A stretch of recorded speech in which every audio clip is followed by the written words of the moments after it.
Okay, unfortunately, it's kind of damp and foggy and rainy, so I don't think the chances are good I'll be able to get a run video in this weekend, but who knows? Weather changes a lot around here. Just wanted to do an update on what I was able to get accomplished this week. My wheel and tire set came in for the Turbo Optima. I don't know, I guess these are the original tires. I think that's would also be the original wheel, although this is the chromed option. Picked these up for almost as much as the car itself, but I think they really bring this thing to life. Didn't realize this with the old wheel set, but I think the toe end is a little off. But anyways, and the car is just looking better and better every time. I wanted to point out I did go with a different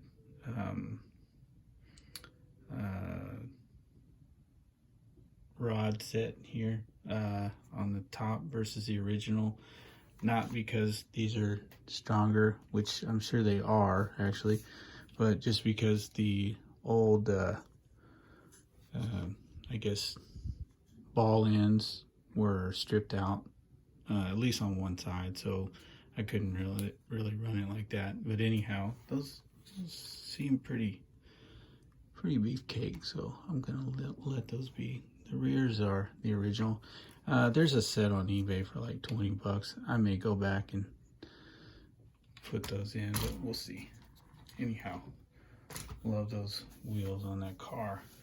These are the original wheels. If anybody needs a decent set, let me know.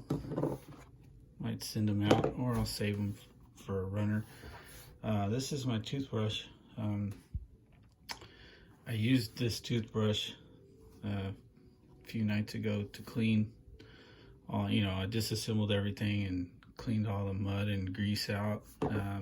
And I left the toothbrush in the bathroom thinking, oh, next day I'll go in the cabinet and grab a new toothbrush. Well, I just picked this one up and proceeded to brush my teeth with it.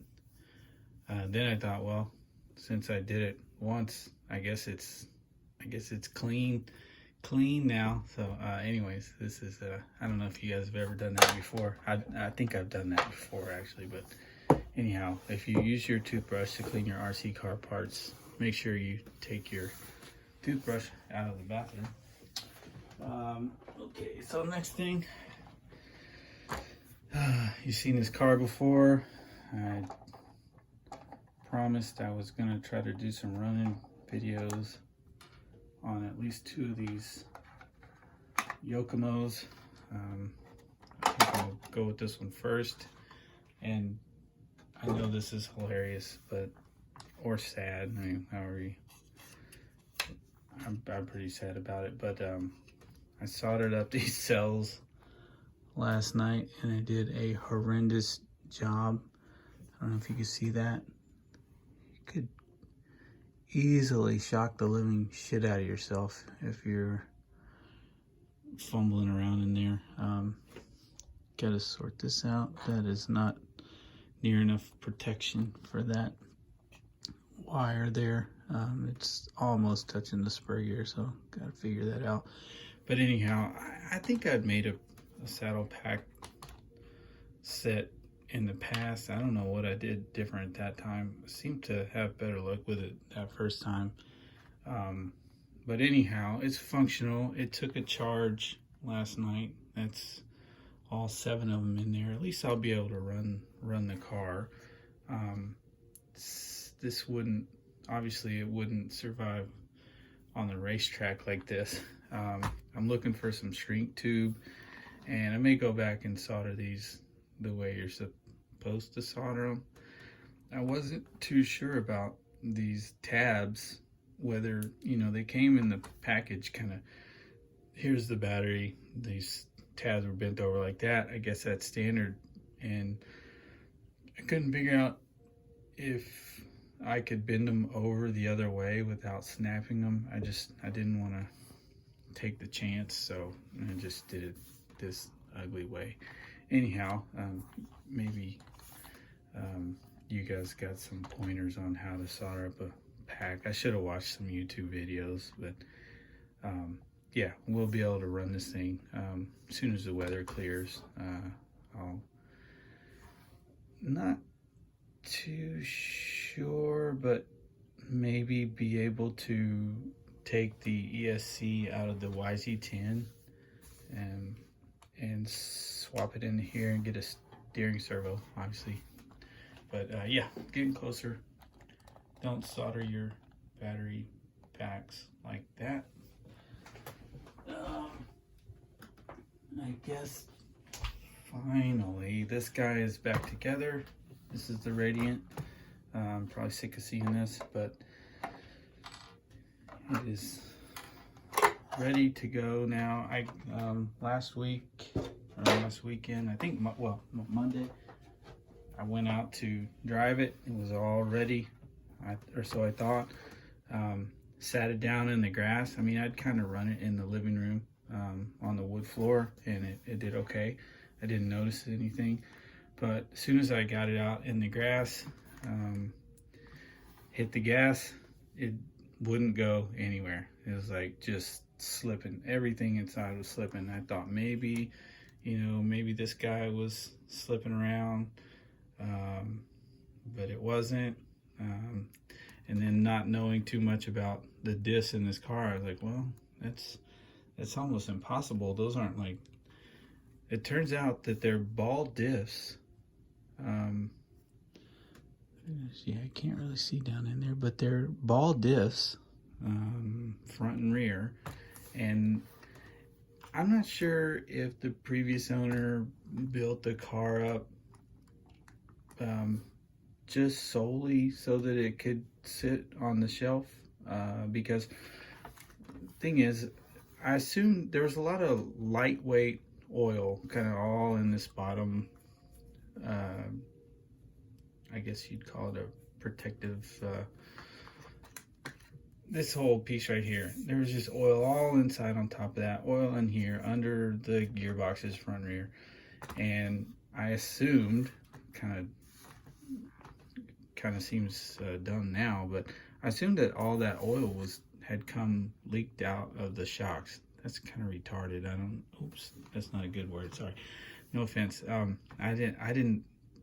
I thought all that oil had leaked out from the shocks. As it turns out, it seems like someone at some point, either during a refurb or during the original build, used this really, really lightweight oil to assemble the disc. And you know, there's no way to seal that oil in there in the first place, but that's where all that oil was coming from. These things were just, there was no possible way for these things not to slip, first off. And secondly, they were both adjusted so loosely that, you know, hit the gas of any resistance at the wheels and it just sat there and spun. So, man, I got it on the baseball field, and then it just wouldn't go anywhere. I had to jump the fence, retrieve the car, and had to completely disassemble this car, you know, totally, in order to get to both of those discs. And they were both the same. So I'm not sure what the intention was there, whether, you know, hey, I'll just put some oil on it to preserve it, to keep it from rusting or anything like that, or what. But yeah, had to go back with some moly grease and do it properly. Now it seems like it's ready to go. Did sort out the steering situation a bit. It's a little less squishy now. You know, I'm kind of glad that I had to go through the car, just so I can know a little bit more about what's going on in there. Basically, the gearbox, it's not really a gearbox, but you know, the front gearbox and the rear is not even a gearbox. It's just these two side pieces that, you know, hold everything. Stabby, stop, dude. Hey, quit. Holds the, you know, lower suspension arms, the top suspension arm mount, holds the diff, you know, these little brackets there. They're so soft. Like, you know, if you put the standard amount of torque on a screw, there's a good chance you're gonna strip the threads on it. So anyway, I don't think this car was ever meant to be a race car. There's just no way. They used plastics that are just way too soft. But anyhow, I think we got it to the point where I can make a run. And I also lied about the fact that there were bearings. Sorry about that. Bearings throughout the car. There was actually only 4 bearings on the diffs. There's no bearings here. These are just super thin plastic bushings.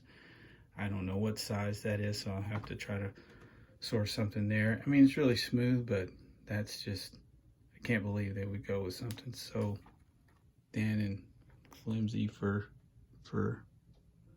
that top pulley. But anyhow, yeah, so this thing, I'll get a battery pack in it and we'll run it as soon as the weather clears. And that's all for today. Thanks for watching.